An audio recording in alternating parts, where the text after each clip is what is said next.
আরে দুধের সাথে কি বললো রে এটা? হ্যালো ভাবি চুরি হারাই গেছে, কি করছেন ভাই? দেখতে আসলেই তো দুধের মধ্যে শোনার চুরি, বুঝি ওঠার আগে দুধ দিয়ে চলে যায়। এবার একটু শোনেন দেন। কি হয়েছে? চলে যাচ্ছেন আমার কেন? দুধ নিয়ে গেছে, আমি চলে যাবো না? ও ভাই কিছু মনে করেন না, একটা সমস্যা হয়ে গেছে। আজকে তো আপনারে আমি দুধ দিয়ে ফেলাইছি, আজকে দিনটা আপনার দুধ নিতিবে না ভাই। কেন আমার দুধ দিবি না কেন? তুই আমার কাছে করে টাকা দিতে দুধ দিবি না নাকি? টাকা তো আপনার কাছে মেলা দিন ধরে পাবো, সেটা বিষয় না ভাই। এটাই অন্য একটা জায়গায় দিলেই আমি মনে করেন একটা বিল পাবো ভাই, এটা আপনি ডালিয়ে দেন ভাই। এ কি করতেছিস তুই? তুই কয় টাকা হয়? 20,000 টাকা হয়তো, তো টাকা এখনো দিয়ে দিচ্ছি। আরে শালা, চুরি করার দামই তো 1 লাখ টাকা। ও 20,000 টাকা হয়তো, 20,000 টাকা দিয়ে দিচ্ছি। ও পরে দুধ দিয়ে দিকে না দে না দিকে। সকালে ব্যাংকের থেকে 50,000 টাকা তুলে নিয়ে এলাম, দুটো বান্ডিল হলো, একটা 20,000 টাকা, 30,000 টাকা। ধর তোর 20,000 টাকা। আচ্ছা ঠিক আছে ভাই, ঠিক আছে, তাহলে আমি আবার কালকে আসবো। আচ্ছা ঠিক আছে। ও শাকিল ভাই। হ্যাঁ নাই দাইছিস। হ্যাঁ ভাই আসলাম তো, আপনার ওই টেকনিক তো এটা ইনথুই। ওই শোনেন, এই যে টাকাটা একটু গুনা দেন দিন।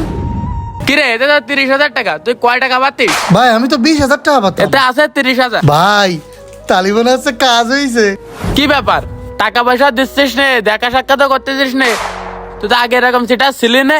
ভাই আমি তো একটু ঝামেলা আর সমস্যার ভিতর পড়ে গেছি, এই জন্য তো দেখা সাক্ষাৎ করতে পারতেছি না। দেখা করতে পারতে যাও না সেই ঠিক আছে, কিন্তু আমি যখন বাড়ি থাকতেছি না, গোপনে এসে দুধ ধুয়ে নিয়ে চলে যাচ্ছাও, টাকা দিতে পারতে চাও না।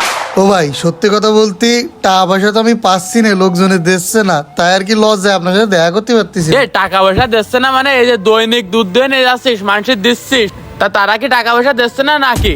নাকি অন্য জায়গায় জমি জায়গা কিনতেছিস বলে এই কথা করছিস?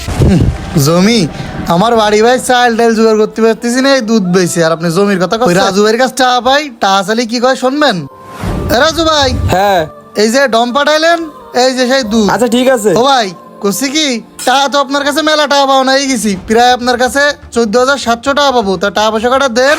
এই তুই এরকম ভাবে করছিস, মনে হয় 14 লাখ টাকা পাবি, তো সুমালে টাকা দিবা নে। ভাই সময় হলে দেবেন, সে সময় আপনার কবে হবে কোন দিন? এ কি আমার বাড়ির ফলাই নিয়ে নাকি? এ মানুষের গরুতে দুধ দিয়ে আনি দিই আমি আপনাকে।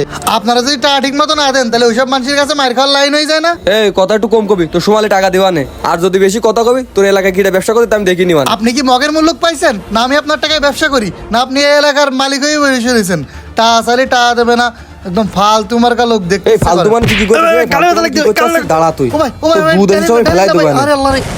তোরে যে ফিসে ফেলেন তোর কপাল ভালো, দত্তর গলা। এই শোন, তুই প্রতিদিন ঠিক মতো দুধ দিয়ে যাবে কিন্তু, নাই তোর কিন্তু খবর আছে। ঠিক আছে ভাই দিবানে। এ তো বিশাল সমস্যা, তুই তো এত টাকা পাস আগে কোনোদিন করিসনি, আর ওতে টাকা দেয় করা অন্টুর বিষয়। তুই একটু উঠে আমার কোলে কাছে, আমি তোরে সব করছি। ভাই সোনার লোভে ও পুরো মাতাল হয়ে গেছে, কিন্তু ওগুলো তো তা যা কইছিস, লোভ ছাড়া এই দুনিয়ায় কোনো মানুষ নেই। এখনকার জামানায় লোভ দেখালে মানুষ মাটির তলে তো টাকা তুলে দিতে পারে। তাই তো দেখতেছি ভাই, এই 20,000 টাকা আমি গত 6 মাস ধরে